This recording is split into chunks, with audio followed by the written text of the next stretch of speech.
Hello and welcome to Tomi Talks TV, the place to be to build great love relationships. I'd like to start by saying a very big thank you. Thank you for all your likes and your shares and your comments on Facebook, on Twitter, on YouTube. I really appreciate you because you're helping us spread the message further, faster. So thank you very much indeed.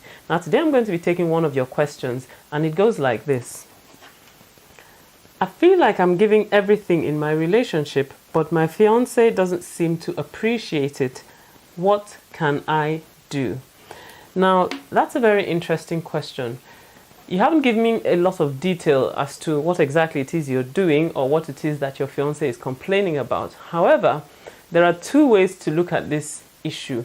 Firstly, it could be that she simply has unrealistic expectations of you, because sometimes, you know, as human beings, you know, we grow up with all sorts of ideas of what a relationship is supposed to be like, you know, and how our fiance or our fiancé is supposed to behave when we finally get into a relationship. So, you know, she may be expecting that, you know, if I think this way, he should act that way. You know, if I do this, then he should do that. And that may actually be the scenario that you're experiencing right now. Sometimes when people have romantic fantasies of what a relationship should be like, then they try to transpose those fantasies onto a relationship, and when it doesn't seem to work, you know, they begin to get disappointed in the relationship and disappointed in the person that they're in the relationship with. So that may be one of the issues that she's facing, and if that is the case, then she will need to come to terms with the fact that, you know, she needs to realize that she's in a relationship with a normal human being, and, you know, no human being has the capacity to anticipate and expect, you know,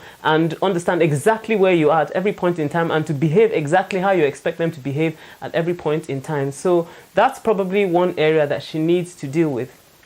On the flip side, though, you know, you need to be asking yourself, what exactly is it that she's complaining about? Because it may well be that you haven't correctly interpreted her needs. And even though you feel like you're giving your all in the relationship, maybe what you're giving is not exactly what she needs. I'll tell you what I mean by that. You may have heard of the concept of love languages. So every human being, you know, has a particular love language or a number of love languages. That's to say, a number of ways in which they tend to express love. And because of that, we tend to expect people to give love to us the same way that we express love. Now, when you enter into a relationship, the likelihood is that you will try to speak your love language to your fiancé or your fiancée, and, you know, they will try to speak their love language to you. And then sometimes you have a disconnect because maybe what you're giving her is not exactly what she needs in the relationship. Now, there are 5 love languages that were identified by a man called Gary Chapman,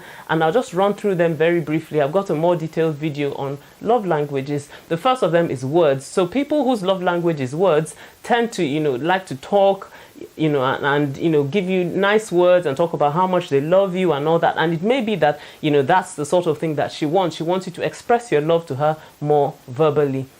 Then there are others whose love language is acts of service. So they tend to do things. If they love you, they would do things for you. You know, they will go out of their way, go out on a limb to just do things to satisfy you, even if they're not particularly, you know, verbal, or, you know, maybe they don't show any other love language, but they like to do things for people. Then there are people whose love language is gifts, and they're very easy to recognize. So they're always looking for this or that to give to people to express their love. And if that's her love language, then you may find that she's complaining, you know, if you don't come with little surprises. Very often for such people, it's not just the value of the gift, but the thought, the fact that you were thinking about them and you got them something is important to them.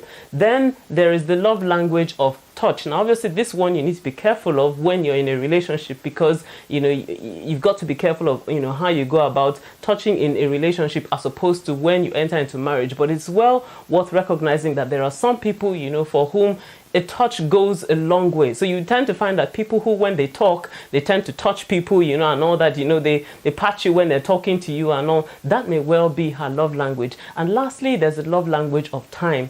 People who, you know, whose love language is time, like you to spend quality time with them. So for instance, if your love language is service and you want to do things for them, they would rather you forget about doing things for them, but rather just spend time with them, sit with them, you know, and, you know, you may not be doing anything particularly important, but the fact that you took out time to be with them means a whole lot to them. So now you need to ask yourself, of these 5 love languages, what do you think is your fiance's love language? and which is your love language. What things is she complaining about? Is she complaining that you're not spending enough time with her?